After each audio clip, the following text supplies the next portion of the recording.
Hello दोस्तों, वंदे मातरम। आपका हमारे यूट्यूब चैनल हंगामा ऑफ साइंस में आपका स्वागत है। तो आज हम आपके लिए सी टेक का पेपर का भाग 4, कौन सा सी टेक पेपर भाग 4 समझाने जा रहे हैं। तो ये मॉडल पेपर है दोस्तों, इसको आप जल्दी से देख लीजिएगा। यदि आप देख लेंगे तो आपसे सारे इसके जो भी हम आंसर बताएंगे वो सभी आंसर आपसे बन जाएंगे। तो दोस्तों ये हिंदी का पेपर है भाग 4, तो सी टेक का पेपर है। चलिए तो आप हमारे साथ जल्दी से जुड़ जाइए और इस पेपर को हम कर लेंगे। दोस्तों तभी संभव है जब हम परीक्षार्थी भाग 4 क्या करेगा। परीक्षार्थी भाग 4 यदि उसने पहली भाषा में हिंदी का चयन किया है तो हिंदी का सेकंड पेपर भी ये दे सकता है। तो इसमें दोस्तों हमारे क्वेश्चन रहेंगे 90 से स्टार्ट रहेंगे दोस्तों 120 तक। तो इसके जो 90 के 1 से 90 तक के क्वेश्चन हमने दोस्तों पहले ही आपको वीडियो में बता दिए थे। तो आप उस वीडियो को आप डिस्क्रिप्शन में देख सकते हैं, वहाँ से आप उस लिंक को कॉपी करके देख सकते हैं। चलिए तो हम इस पेपर को शुरू करते हैं। यदि आप हमारे चैनल को सब्सक्राइब नहीं किया तो आप चैनल को सब्सक्राइब जरूर कर लें, जिससे आने वाली वीडियो आप तक पहुंच जाए दोस्तों। चलिए तो हमें निर्देश पढ़ना है। सबसे पहले हम क्या करना है, कोई भी यदि हम परीक्षा देने जाते तो हमारा एक कर्तव्य बनता है कि हमें सबसे पहले वो निर्देश पढ़ना है, क्योंकि निर्देश के आधार पर ही दोस्तों हम परीक्षा देते हैं। तो निर्देश क्या है दोस्तों, नीचे दिए गए गद्यांश को पढ़कर पूछे गए प्रश्नों 91 से 99 तक के सबसे उपयुक्त उत्तर वाले विकल्प को चुनिए। तो 91 से दोस्तों 99 तक है, तो इसका क्या करना है, हमें उचित विकल्प चुनना है। तो पहले हमें क्या करना है, इस गद्यांश को पढ़ना है। यह नहीं भूलना चाहिए कि हमारा जो व्यवहार होता है उसी के अनुसार फल भी मिलता है। जो समाज और संवेदनाओं की नीति मूलक स्थापनाओं को अपने व्यवहार का हिस्सा बनाता है, वही शांति पाने का हकदार होता है। महावीर, बुद्ध, क्राइस्ट, नानक, गांधी अगर हमारे जीवन में विराजमान हैं तो उसमें उनकी सदा यशता, निरअहंकार और व्यवहार का योगदान है। वे जिए समस्त प्राणियों, प्रकृति और सृष्टि के लिए। उनके मन में किसी के लिए रत्ती भर भी भेदभाव नहीं रहा। अहंकार को विवेक से हटाया जा सकता है।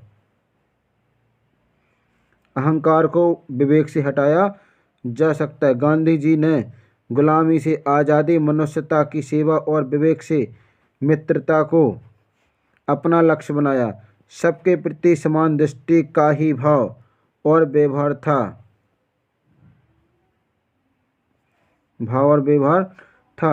गांधी विश्व नेता बने।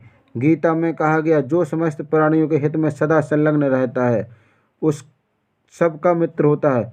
महावीर शक्ति की साक्षात अनुभूति में मैत्री की अनिवार्यता की घोषणा करते हैं। यह अनुभूति सत्य है कि जो अपना मित्र होगा वह हर किसी का मित्र होगा। दोस्तों जो अपना मित्र होता है वह हर किसी का भी मित्र हो सकता है। आप भी इसे आजमा कर देखें, आप भी ऐसा आजमा सकते हैं। महसूस होने लगेगा कि जिस शांति के लिए भटक रहे हैं वह कहीं बाहर नहीं, आपके अंदर है। दोस्तों व्यक्ति शांति के लिए पूरे संसार में भटकता है, जबकि शांति उसके खुद अंदर होती है। चलिए तो हम इस अनसीन के टॉपिक हल करते हैं। तो चलिए दोस्तों, अनसीन का हमारा पहला प्रश्न है कि इनमें से किसे गांधी जी ने अपना लक्ष्य नहीं बनाया। दोस्तों जो इनमें दिए गए हैं इनमें से किस पॉइंट को गांधी जी ने अपना लक्ष्य नहीं बनाया है। तो पहला गुलामी से आज़ादी, दूसरा मनुष्यता की सेवा, तीसरा विवेक से मित्रता, चौथा गुलामों से आज़ादी। तो दोस्तों गांधी जी ने कभी भी गुलामों से आज़ादी का लक्ष्य नहीं बनाया। तो इसका राइट आंसर है दोस्तों चौथा। गांधी जी ने गुलामी से आज़ादी का लक्ष्य बनाया, मनुष्यता की सेवा का लक्ष्य बनाया, विवेक से मित्रता का लक्ष्य बनाया, लेकिन कभी भी गुलामों से आज़ादी का लक्ष्य नहीं बनाया। तो दोस्तों जो हमारे क्वेश्चन में जो भी आंसर है तो वो हमें अपने अनसीन से क्या करना है, मिला लेना। दोस्तों यहाँ देखिए आप ये लिखा है गांधी जी ने गुलामी से आज़ादी और मनुष्यता की सेवा और विवेक से मित्रता को लक्ष्य बनाया है, लेकिन गुलामों से आज़ादी का लक्ष्य कभी नहीं बनाया। चलिए अगला क्वेश्चन देखते हैं। तो चलिए दोस्तों, दूसरा प्रश्न है, कहते हैं कि अनुच्छेद के अनुसार किसे अपने व्यवहार का हिस्सा बनाना चाहिए। तो जो अनुच्छेद है जो आपने पढ़ा है अभी अनसीन पैसेज, तो इनके अनुसार किसको हमें अपना व्यवहार का हिस्सा बनाना चाहिए। तो पहला, समाज और संवेदनाओं के नैतिक मूल्य। दूसरा, गुरु नानक देव की शिक्षाएं। तीसरा, सत्य और असत्य की परिभाषा। चौथा, अहंकार और विवेक की परिभाषा। तो चलिए दोस्तों, इसका हमारा राइट आंसर है पहला, समाज और संवेदनाओं के नैतिक मूल्य का हिस्सा बनाना चाहिए। तो चलिए दोस्तों, इसका आंसर निकल के आया है, अनसीन में दिया गया है।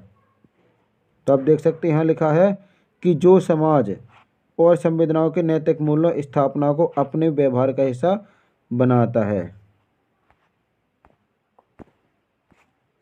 तो चलिए दोस्तों, हमारा 93 का प्रश्न है, गांधी जी विश्व नेता बने क्योंकि उन्होंने सत्याग्रह किया, वे स्वतंत्रता आंदोलन के नेता थे, वे अनुशासन प्रिय थे, सभी के प्रति उनकी समान दृष्टि व व्यवहार था।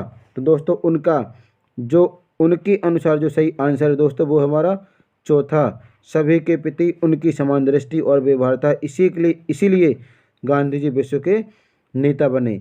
और वो क्या है, हमारे देश के क्या हैं दोस्तों, वो हमारे देश के राष्ट्रपिता हैं, क्योंकि उन्होंने सभी जाति धर्म के लोगों के साथ समान दृष्टि और व्यवहार रखा।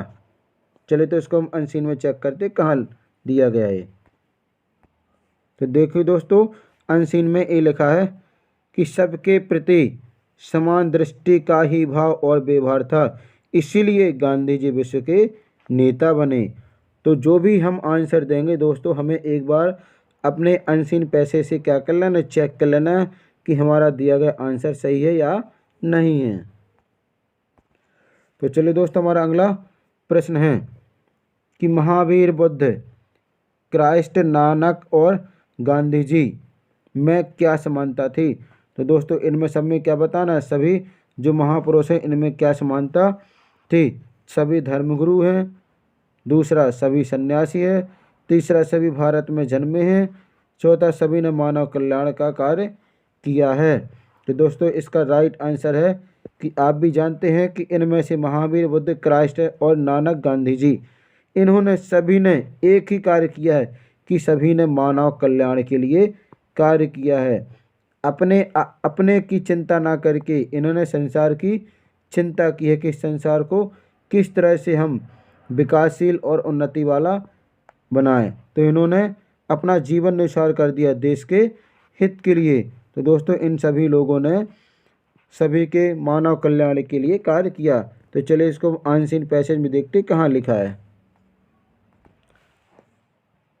तो देखिए दोस्तों, इसमें लिखा महावीर, बुद्ध, क्राइस्ट, नानक और गांधी जी आज हमारे जीवन में क्या है, विराजमान है। क्यों है विराजमान, क्योंकि उन्होंने समाज के लिए, मानव कल्याण के लिए कार्य किया है। इसी कार्य के कारण वो हमारे मन में आज भी जीवित हैं।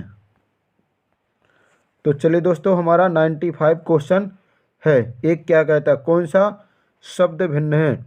दोस्तों, इसमें बताना हमें कौन सा शब्द भिन्न है। तो भिन्न कौन सा दोस्तों, यहाँ पे हमें देखना है मित्रता। मित्रता के बाद लिखा दोस्तों मनुष्यता, फिर लिखा है मित्र, फिर लिखा है वीरता। तो एक तो दोस्तों हम इसमें देख सकते हैं कि सब में ता जुड़ा है। ता क्या है दोस्तों, ता है हमारा प्रत्यय शब्द है दोस्तों। ता क्या है, प्रत्यय शब्द जुड़ा है, लेकिन मित्र में प्रत्यय शब्द नहीं है। इस आधार पर भी हम मित्र को अलग कर सकते हैं कि मित्र इसमें से क्या है दोस्तों, अलग है। दूसरी वजह ये है दोस्तों कि हम देखते हैं कि इसमें मित्र का मित्रता विशेषण है और मनुष्य का मनुष्यता यानी प्रत्यय जुड़ा है। ता तो क्या हो गया, मनुष्य का मनुष्यता विशेषण हो गया दोस्तों। वीर का होता है विशेषण वीरता, लेकिन मित्र का केवल इसमें क्या दे दिया दोस्तों, ए हमारा संज्ञा शब्द है दोस्तों। मित्र क्या है? संज्ञा शब्द है। और बाकी सभी दोस्तों मित्रता, मनुष्यता और वीरता ये है विशेषण। संज्ञा जो संज्ञा की विशेषता बताए वो कहलाता है दोस्तों विशेषण। तो इसमें हमारा मित्र भिन्न है। चलिए अगला क्वेश्चन हल करते हैं। तो चलिए दोस्तों हमारा अगला प्रश्न है 96। सही शब्द चुनिए। क्या करना है दोस्तों? सही शब्द चुनना है। जो शब्द दिए गए हैं कि सबके प्रति खालिस्तान दृष्टि का भाव और व्यवहार होना चाहिए। तो ये भी दोस्तों हमारा अनसीन पैसेज से में दिया गया है। तो कैसा भाव होना चाहिए? सामान्य भाव होना चाहिए। ये नहीं है। समान भाव होना चाहिए दोस्तों। तो क्या होना चाहिए? सबके प्रति हमारी जो भावना है, दृष्टि की भावना, वो कैसा होना चाहिए? समान होना चाहिए दोस्तों। तीसरा भिन्न ये भी नहीं होना चाहिए, अलौकिक भी नहीं होना चाहिए। तो दोस्तों इसका राइट आंसर दूसरा। यदि शिक्षक विद्यार्थियों को पढ़ाता है तो कक्षा में बहुत सारे विद्यार्थी होते हैं, तो शिक्षक का कर्तव्य बनता है कि वो प्रत्येक विद्यार्थी के साथ क्या करे दोस्तों? समानता का व्यवहार रखे। इससे क्या होता है बच्चों? में कभी भी द्वेष या बुराई की भावना पैदा नहीं होती है। चलिए अगला प्रश्न हल करते हैं। तो चलिए दोस्तों हमारा व्याकरण से आ रहा, अनसीन पैसेज में तो है लेकिन ये व्याकरण से संबंधित प्रश्न है 97। अपना पराया में समास है। दोस्तों अपना और पराया के बीच में क्या लगा है? डैश लगा है। तो दोस्तों इसमें क्या लगा है? अपना और पराया के बीच में जो लाइन लगी जिसे हम डैश बोलते हैं क्या है? योजक चिन्ह। इसे बोलते हैं दोस्तों योजक चिन्ह। अधिकांश आपको देखना है कि जब दो शब्दों के बीच में योजक चिन्ह लगा हो तो हमारा वहाँ होता है दोस्तों कौन सा समास होता है? द्वंद्व समास होता है दोस्तों। कौन सा समास होगा हमारा? द्वंद्व समास होगा। तो चलिए इसको हम देखते हैं। अपना पराया तो दीर्घ समास हो नहीं सकता क्योंकि पहला पद, जिस समास का पहला पद दोस्तों संख्यावाची होता है उसे कहते हैं दीर्घ समास। तत्पुरुष समास, जिस समास का दोस्तों पहला पद ना हो करके दूसरा पद प्रधान होता है उसे क्या कहते हैं दोस्तों? हम तत्पुरुष समास। इसमें होता है दोस्तों दूसरा पद प्रधान, या जैसे हम कहते हैं उत्तर पद प्रधान होता है। द्वंद्व समास में दोस्तों दोनों पद प्रधान होते हैं, पहला भी और दूसरा पद भी, पूर्व पद भी और उत्तर पद भी प्रधान होता है। अब आता है दोस्तों इसका राइट आंसर है दोस्तों हमारा कौन सा है? द्वंद्व समास। अपना भी और पराया दोनों पद प्रधान है। चौथा हमारा अव्ययभाव समास। तो जिस समास का कौन सा दोस्तों पहला पद प्रधान होता है उसे कहते हैं हम अव्ययभाव समास। चलिए हम नेक्स्ट प्रश्न देखते हैं। तो चलिए हमारा अगला प्रश्न कहता है 98 हमें किसके अनुसार फल मिलता है? दोस्तों तो हमें किसके अनुसार फल मिलता है? पहला समाज, दूसरा व्यवहार, तीसरा बुद्धि, चौथा वंश। तो दोस्तों इसका आप भी जान सकते हैं कि हमें समाज के अनुसार फल नहीं मिलता है। समाज क्या कहता है उससे हमें कोई मतलब नहीं है। तो इसका राइट आंसर दोस्तों हमारा व्यवहार।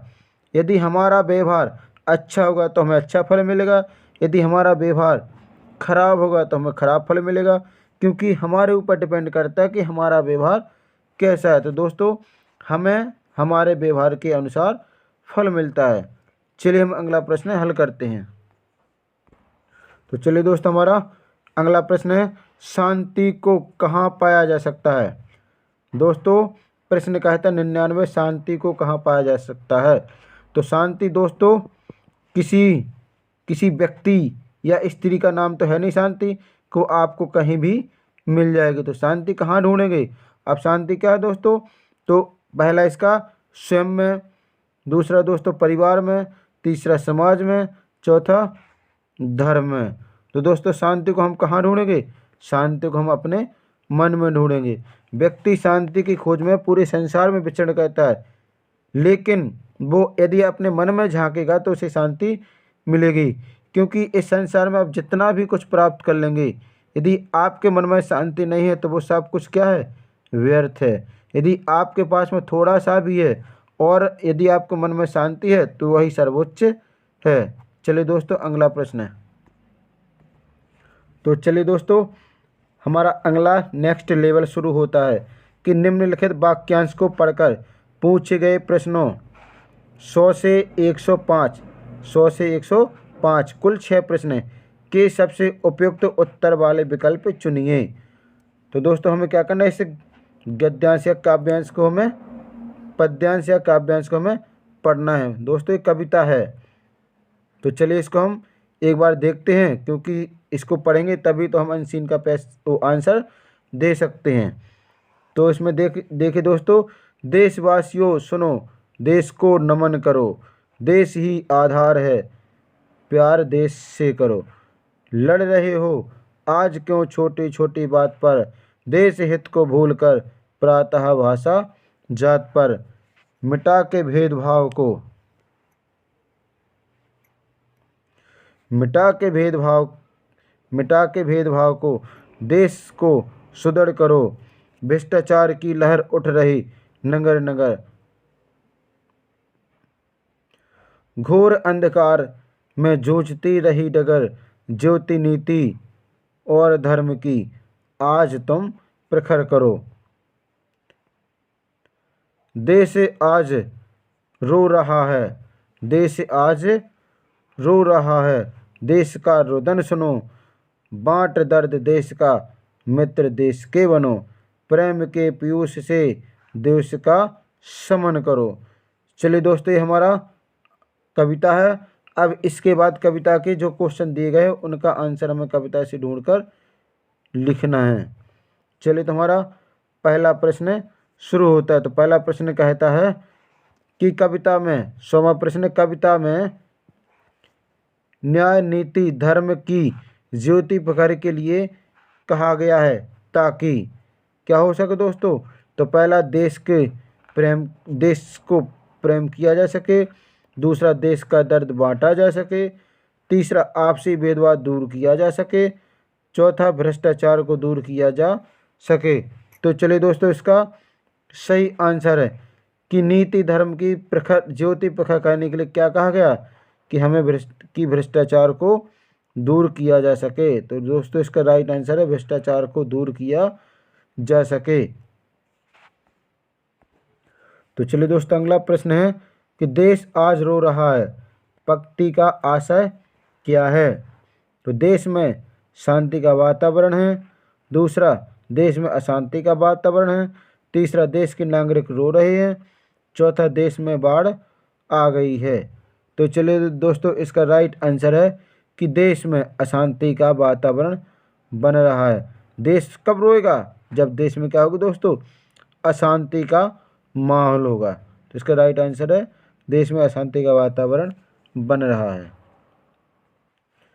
तो चलिए दोस्तों अगला प्रश्न हमारा 102, द्वेष का शमन किया जा सकता है। तो दोस्तों द्वेष का मतलब क्या होता है दोस्तों, बुराई। तो द्वेष का मतलब था बुराई, या जिसे हम कह सकते हैं दुश्मनी।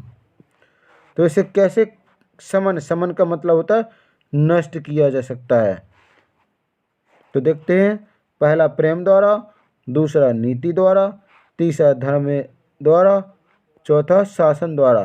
तो दोस्तों इसे किसके द्वारा हम अलग कर सकते हैं। तो इसका राइट आंसर है दोस्तों प्रेम के द्वारा दोषों को यानी नष्ट किया जा सकता है।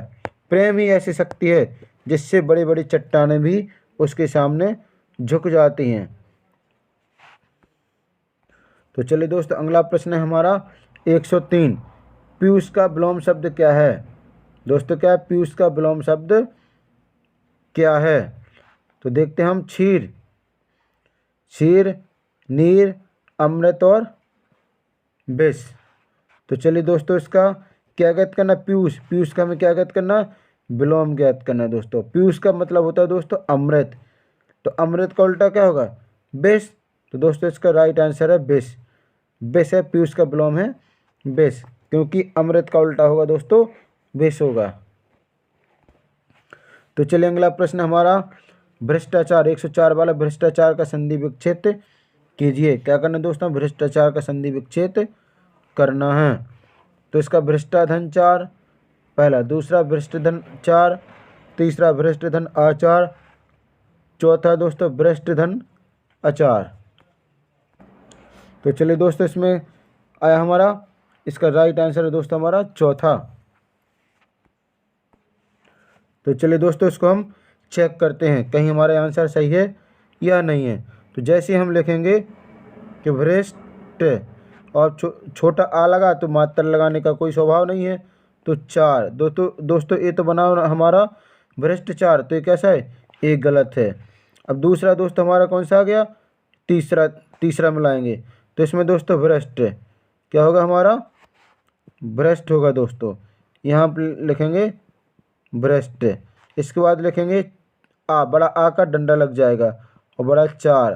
तो दोस्तों यही हमारा सही है, राइट आंसर हमारा तीसरा। तो चलिए दोस्तों हमारा अगला प्रश्न है 105वां कि कविता के अनुसार देश को सुदृढ़ किया जा सकता है। कविता के अनुसार देश को सुदृढ़ किया जा सकता है देश हित को भूलकर, पहला देश हित को भूलकर, दूसरा समस्त भेदभाव दूर करके, तीसरा देश को नमन करके, चौथा देश के गीत देशभक्ति गीत गाकर। तो चलिए दोस्तों इसका राइट आंसर क्या होना चाहिए आपके हिसाब से, तो आप बताइए। तो इसका देश हित को भूलकर, यानी देश को सुदृढ़ कैसे किया जा सकता है, तो ये भी नहीं है, यानी देश हित को भूलकर, तो क्या है, गलत नहीं है दोस्तों कि देश का जो हित है वही हम भूल जाएं। दूसरा देखते समस्त भेदभाव दूर करके, तो राइट आंसर है दोस्तों हमारा यही निकल के आ रहा कि समस्त जो भी हमारी बुराइयां जो भी भेदभाव है उन सबको हम क्या करेंगे दोस्तों, दूर करेंगे। तो देश को नमन करके, केवल नमन करके देश को सुदृढ़ नहीं बनाया जा सकता, ये भी गलत है। चौथा देशभक्ति के गीत, केवल देशभक्ति के गीत गा करके भी देश को मजबूत नहीं बना सकते। तो देश के अंदर की जो बुराइयां हैं उन बुराइयों को दूर करके हम देश को सुदृढ़ बना सकते हैं। तो चलिए दोस्तों अगला निर्देश हम पढ़ेंगे कि नीचे दिए गए प्रश्नों के लिए सबसे उपयुक्त सबसे उचित विकल्प का चयन कीजिए। तो जो नीचे निर्देश दिए गए हैं उनमें से क्या करना है दोस्तों, हमें प्रश्न दिए गए उनमें से जो सही विकल्प है उसका चयन करना है। तो चलिए हमारा अगला प्रश्न क्या कहता है। तो दोस्तों हमारा प्रश्न है 106 कक्षा 1 में लिखना खालिस्तान से प्रारंभ होता है। दोस्तों कक्षा 1 में जो लिखते हैं बच्चे वो कहाँ से प्रारंभ होता है, तो दोस्तों कहाँ से, पहला है अक्षर लिखने से, दूसरा चित्र बनाने से, तीसरा वाक्य लिखने से, चौथा शुरू से। तो दोस्तों इसका आप भी जानते हैं कि डायरेक्ट हम बच्चे से अक्षर नहीं लिखवा सकते। दूसरा है चित्र बनाने में, तो दोस्तों सबसे पहले जब बच्चा आता है तो उसे चित्र बनवाया जाता है कि आप तो बनाओ बेटा, कुछ भी बनाओ, आपसे जैसा बनता है, ड्रा करो, लाइन खींचो, या गोल गोल करो, या राउंड करो, या कुछ भी बनाओ। तो सबसे पहले क्या करते दोस्तों, उससे कुछ भी बनाने को कहते, ज़्यादा नहीं तो उससे कहते बेटा पेन चलाओ, वही सही है। तीसरा वाक्य लिखने पर, तो दोस्तों अभी उसको आता तो कुछ नहीं है, वाक्य भी नहीं लिख सकता, और शुरू से क्या पढ़ाएंगे दोस्तों, तो इसका राइट आंसर है दोस्तों हमारा कौन सा है, चित्र बनाने में। चलिए अगला प्रश्न देखते हैं। तो चलिए दोस्तों अगला प्रश्न है हमारा 107 भाषा कौशलों के बारे में आप किस प्रकार से सहमत हैं। तो चलिए पहला एक निश्चित क्रम में सीखे जाते हैं, एक दूसरे से अंतः संबंधित होते हैं, तीसरा एक दूसरे को प्रभावित नहीं करते हैं, चौथा सभी एक साथ नहीं सीखे जा सकते हैं। तो चलिए दोस्तों इसका राइट आंसर हमारा दूसरा, क्या दोस्तों इसका राइट आंसर है हमारा दूसरा, एक दूसरे से अंतः संबंधित होते हैं, तभी आप भाषा कौशलों के बारे में विचार सहमत कर सकते हैं। तो चलिए हमारा अगला प्रश्न है 108 पाठ्य पुस्तकों में रचनाएं एक वातावरण निर्मित करती हैं और अभ्यास प्रश्न उन्हें खालिस्तान उनसे गहराई से खालिस्तान और व्यापक अनुभव स्तर से खालिस्तान का मौका देते हैं। तो खालिस्तान में दोस्तों में क्या करना, कुछ भरना है, जो ऑप्शन दिए गए हैं। तो पहला हमारा ऑप्शन है परखने, जोड़ने और तादाम्य। दूसरा हमारा ऑप्शन जानने, जूझने कॉमा जुड़ने। तीसरा परखने, जूझने और तादात्म्य। चौथा हमारा जानने, परखने और जुड़ने। तो चलिए दोस्तों, इसका हमारा राइट आंसर क्या है, पहला लगाएंगे, क्योंकि यहाँ देखिए अभ्यास प्रश्न उन्हें परखने, उनसे गहराई से जुड़ने और व्यापक अनुभव से तादात्म्य का मौका देते हैं। तो दोस्तों इसका राइट आंसर निकला हमारा कौन सा, पहला वाला राइट आंसर है। चलिए अगला प्रश्न हल करते हैं। तो चलिए दोस्तों, अब हमारा पैडागोगी से संबंधित प्रश्न आया है। 109 स्किनर के अनुसार क्या सही है। भाषा परिवेश से सीखी जाती है, भाषा अंतःक्रिया से सीखी जाती है, भाषा सीखना एक अत्यंत जटिल प्रक्रिया है, भाषा अनुकरण के द्वारा सीखी जाती है। तो दोस्तों स्किनर के अनुसार सबसे उचित और सही आंसर क्या है, भाषा अनुकरण से। आपने देखा होगा बच्चे अपने घर परिवार में अपने दादा दादी माता पिता से उनका अनुकरण करके सीखते हैं, जैसा बोलते वैसा बच्चा बोलने की कोशिश करता है। तो बच्चे क्या करते हैं दोस्तों, अनुकरण से सीखते हैं। तो चलिए दोस्तों अगला प्रश्न हमारा 110 प्राथमिक स्तर की पाठ्य पुस्तक में दिए गए प्रश्नों को ध्यान से पढ़िए। जो प्राथमिक स्तर की पाठ्य पुस्तक है उसको क्या करना है दोस्तों, ध्यान से पढ़िए। तो चलिए हम इसको पढ़ते हैं। अगर तुम पापा की जगह होती अगर तुम पापा की जगह होती तो ठेला कहाँ लगाती, ऐसा तुमने क्यों तय किया है। तो ये बताइए प्रश्न किससे जुड़ा है, तो यह प्रश्न किससे जुड़ा है। चलिए ऑप्शन को चेक करते हैं। तो चलिए दोस्तों हमारा इसके ऑप्शन हैं, पहला ऑप्शन है विभिन्न व्यवसायों से, दूसरा अनुभव की अभिव्यक्ति से, तीसरा चिंतन क्षमता के विस्तार से, चौथा परिवार की जानकारी से। चलिए दोस्तों इसका राइट आंसर है हमारा तीसरा, चिंतन क्षमता के विस्तार से। चलिए अब अगला प्रश्न हल करते हैं। तो चलिए दोस्तों अगला प्रश्न क्या है, 111। चाहे इस तरफ से पढ़ो चाहे इस तरफ से पढ़ो, किसी भी साइड से 111 को पढ़ेंगे 111 ही पढ़ा जाएगा। चलिए तो हमारा अगला प्रश्न है, हिंदी भाषा का आकलन करते समय आप किस बिंदु को सर्वाधिक महत्व देंगे। दोस्तों जो हिंदी भाषा का आकलन करना है तो किस बिंदु को सर्वाधिक महत्व देंगे। तो पहला सहज अभिव्यक्ति, दूसरा है अलंकारिक भाषा, तीसरा है दोस्तों हमारा भाषा की संरचना, तीसरा है दोस्तों भाषा की संरचना, चौथा है दोस्तों हमारा व्याकरण सम्मत भाषा। तो चलिए दोस्तों इसका राइट आंसर हमारा कौन सा, पहला वाला सहज अभिव्यक्ति। तो क्या दोस्तों सहज अभिव्यक्ति, अभिव्यक्ति का मतलब होता है दोस्तों बातचीत करना। तो अभिव्यक्ति कैसे होना चाहिए, सहज होना चाहिए, ताकि हम सामने वाले से अच्छे आरामदायक बात कर सकें। तो अलंकारिक भाषा का उपयोग नहीं कर सकते दोस्तों। तो जब हम कोई निबंध लेखन या कुछ भी करेंगे तो उसमें अब अलंकारिक भाषा का उपयोग होता है। भाषा की संरचना का उपयोग नहीं करेंगे, व्याकरण सम्मत भाषा का भी उपयोग नहीं करेंगे। जब दो लोग आपस में बात करते हैं दोस्तों वहाँ सहज अभिव्यक्ति की भाषा की आवश्यकता होती है। तो चलिए दोस्तों अगला प्रश्न है कि प्राथमिक स्तर पर पढ़ना सिखाने की शुरुआत करने के लिए आप किस सामग्री को सर्वाधिक महत्व देंगे। यदि प्राथमिक स्तर का मतलब होता है दोस्तों एक वर्ष से कितना दोस्तों, हमारा एक वर्ष नहीं सॉरी कक्षा 1 से लेकर कितना दोस्तों कक्षा 5 तक के बच्चे क्या कहलाते हैं, प्राथमिक स्तर वाले दोस्तों, कक्षा 1 से लेकर कक्षा 5 तक। तो उनके लिए सिखाने के लिए हम कहाँ या किस सामग्री का सर्वाधिक उपयोग करेंगे। तो चलिए हमारा पहला ऑप्शन है अक्षर ज्ञान का, दूसरा वर्णमाला, तीसरा शुद्ध उच्चारण, चौथा रोचक कहानी। तो दोस्तों हमें क्या करना, ध्यान रखना 1 से 5 तक, कक्षा 1 से 5 तक। तो अक्षर ज्ञान भी नहीं करवाएंगे अभी सब सर्वाधिक, वर्णमाला भी नहीं करवाएंगे, पढ़ाना तो सभी है लेकिन जिसकी प्राथमिकता हम ज़्यादा देंगे। शुद्ध उच्चारण का तो कोई प्रश्न नहीं उठता है। तो दोस्तों हमारा लास्ट वाला है रोचक कहानियाँ। तो दोस्तों जो बच्चे पढ़ते नहीं उनके लिए क्या करेंगे, हम रोचक कहानियों का इस्तेमाल करेंगे। कहानियाँ बताएंगे तो बच्चे क्या होगा, उससे इम्प्रेस होंगे और पढ़ेंगे। चलिए अगला प्रश्न शुरू करते हैं। तो चलिए दोस्तों अगला प्रश्न क्या आया, 113।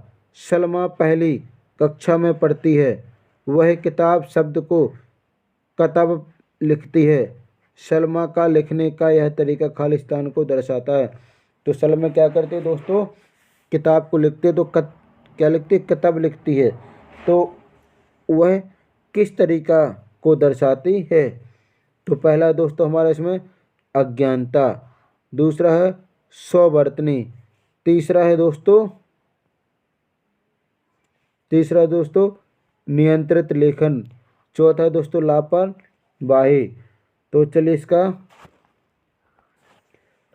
राइट आंसर हमारा कौन सा, स्ववर्तनी मतलब खुद से लिखने का तरीका। सलमा के लिए ये तरीका उपयुक्त है, उसके लिए ये तरीका दर्शाता है। चलिए अगला प्रश्न हल करते हैं। तो चलिए दोस्तों अगला प्रश्न हमारा 114 प्रश्न क्या कहता है, सामाजिक अंतःक्रिया से भाषा सीखने का समर्थन खालिस्तान ने किया। तो सामाजिक जो अंतःक्रिया है से भाषा सीखने का समर्थन किसने किया।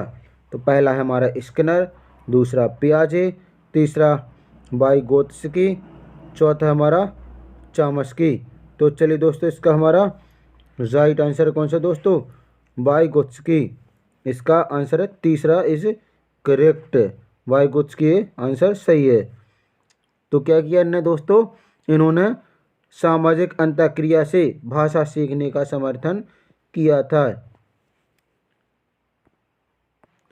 चलिए दोस्तों हमारा अगला प्रश्न है 115 प्रश्न। यदि आपने हमारे वीडियो को लाइक नहीं किया तो लाइक ज़रूर कर लें। साथ ही यदि आपने चैनल को सब्सक्राइब नहीं किया है तो चैनल को सब्सक्राइब जरूर करें, जिससे आने वाले वीडियो की नोटिफिकेशन आप तक पहुंच जाए। साथ ही दोस्तों जो बेल आइकन है, बेल आइकन को क्या करना है दोस्तों, प्रेस करना है, जिससे आने वाली नोटिफिकेशन आप तक जल्दी पहुंच जाए और आपको एक मैसेज भी मिल जाएगा। चलिए दोस्तों हम इस प्रश्न को पढ़ते हैं कि प्रश्न हमारा क्या कहता है। द्विभाषिक और खालिस्तान उपलब्धियों का गहरा सकारात्मक संबंध पाया जाता है। तो द्विभाषिक और खालिस्तान किन किन का सकारात्मक संबंध पाया जाता है। दोस्तों हमारा पहला आंसर है व्यावसायिक, दूसरा है विद्वत, तीसरा है साहित्यिक, चौथा दोस्तों वैज्ञानिक। तो इसका राइट आंसर है दोस्तों हमारा कौन सा होना चाहिए, विद्वत होना चाहिए। यदि द्विभाषिक है तो और विद्वत उपलब्धियों का गहरा सकारात्मक संबंध पाया जाता है। तो चलिए दोस्तों हमारा अगला प्रश्न है 116 प्रश्न है, क्या कहते हैं इसको हम देखते हैं। तो प्राथमिक स्तर पर पढ़ाते समय आप हिंदी भाषा संबंधी किस पक्ष पर अधिक बल देंगे। यदि आप प्राथमिक शिक्षा, प्राथमिक स्तर मतलब 1 से 5, कक्षा 1 से 5 तक पढ़ाते समय आप हिंदी भाषा संबंधी किस पक्ष पर सर्वाधिक बल देंगे। तो पहला है व्याकरणिक नियम, दूसरा व्याकरण ज्ञान, तीसरा भाषा ज्ञान, चौथा भाषा प्रयोग। तो दोस्तों इसका हमारा राइट आंसर है किस पे हम ध्यान देंगे, सबसे ज़्यादा सर्वाधिक बल देंगे, वो भाषा का प्रयोग करना, कि बच्चा किस भाषा का प्रयोग करता है। चलिए अगला प्रश्न। तो चलिए दोस्तों हमारा 117 प्रश्न क्या कहता है कि मौखिक भाषा का आकलन खालिस्तान पर सर्वाधिक बल देता है। जो दोस्तों मौखिक भाषा का आकलन है वो किस चीज़ पर सर्वाधिक बल देता है। तो पहला ऑप्शन है दोस्तों हमारा उच्चारणगत शुद्धता, दूसरा विचारों की क्रमबद्धता, तीसरा धारा प्रवाह तीव्रता, चौथा दोस्तों संस्कृत निष्ठ शब्दों का उपयोग। तो चलिए दोस्तों इसका हमारा राइट आंसर है दोस्तों विचारों की क्रमबद्धता। क्या होना चाहिए, विचारों की क्रमबद्धता। जो मौखिक भाषा होती है उसमें विचारों की क्रमबद्धता जरूरी है। चलिए अगला प्रश्न हल करते हैं। दोस्तों हमारा अगला प्रश्न है 118। हम भाषा के माध्यम से खालिस्तान और खालिस्तान भी करते हैं। तो भाषा के माध्यम से दोस्तों हम क्या क्या करते हैं वो हमें बताना है। तो पहला दोस्तों सोचते और विचार करते हैं, दूसरा अनुभव और महसूस करते हैं, तीसरा चिंतन और विचरण करते हैं, चौथा सोचते और महसूस करते हैं। तो चलिए दोस्तों इसका हमारा राइट आंसर है कि पहले हम भाषा के माध्यम से क्या करें दोस्तों, यहाँ भरेंगे सोचते हैं, यहाँ भरेंगे महसूस करते हैं। तो हमारे दोनों खाली स्थान भर गए। तो भाषा के माध्यम से हम क्या करते दोस्तों, सोचते और महसूस करते हैं। चलिए अगला प्रश्न हल करते हैं। तो चलिए दोस्तों इसका राइट आंसर हमारा चौथा, कौन सा नंबर का दोस्तों, लास्ट यानी चौथा वाला सही है, इज करेक्ट आंसर। तो चलिए दोस्तों हमारा अगला प्रश्न है 119वां। तो इसको हम हल करते हैं कि हिंदी भाषा सीखने डैश सिखाने का दायरा इतना बड़ा होना चाहिए कि खालिस्तान से उसका नाता ना टूटे। तो हिंदी भाषा का दोस्तों नाता इतना गहरा होना चाहिए कि वो उसका किस चीज़ से नाता ना टूटे। तो पहला व्याकरण सीखने से, दूसरा भाषा प्रयोग से, तीसरा भाषा की परिभाषा, चौथा व्याकरण रटने। तो दोस्तों इसका हमारा राइट आंसर कौन सा दोस्तों, दूसरा, भाषा का प्रयोग करने से उसका नाता कभी नहीं टूटता है। चलिए अगला प्रश्न हल करते हैं। तो चलिए दोस्तों आज का आखिरी प्रश्न है, प्राथमिक स्तर पर भाषा सीखने सिखाने में बाल साहित्य मदद करता है क्योंकि। तो इसका पहला आंसर दोस्तों भाषा सरल होता है, दूसरा वह रंगीन चित्र वाला होता है, तीसरा भाषा की रंगता प्रस्तुत करता है, चौथा यह बच्चों के लिए क्या है दोस्तों, वह बच्चों के लिए है। तो चलिए इसका हमारा राइट आंसर है दोस्तों कौन सा, तीसरा, भाषा की रंगतें प्रस्तुत करता है, वह भाषा की रंगतें क्या करते दोस्तों, प्रस्तुत करता है। चलिए दोस्तों आपको हिंदी भाषा की व्याकरण पढ़ने के लिए हमारे YouTube चैनल पर आप विजिट कर सकते हो। वहाँ पर हमने हिंदी साहित्य में जैसे संज्ञा है, सर्वनाम है, अलंकार है दोस्तों, छंद है, दोहा, ये सभी टॉपिक हमने तैयार किए हैं। वहाँ से आप जा कर के विजिट करके और वो टॉपिक से तैयार कर सकते हैं। चलिए आज का वीडियो को कैसा लगा आप हमें कमेंट्स करके ज़रूर बताइएगा, जिससे हम अपने आप में कुछ और आपके लिए अच्छी चीज़ें प्रस्तुत कर सकें। चलिए तो हम वीडियो को रखते हैं। Thanks for watching this video. कल मिलते हैं नए टॉपिक के साथ। जय हिंद, वंदे मातरम।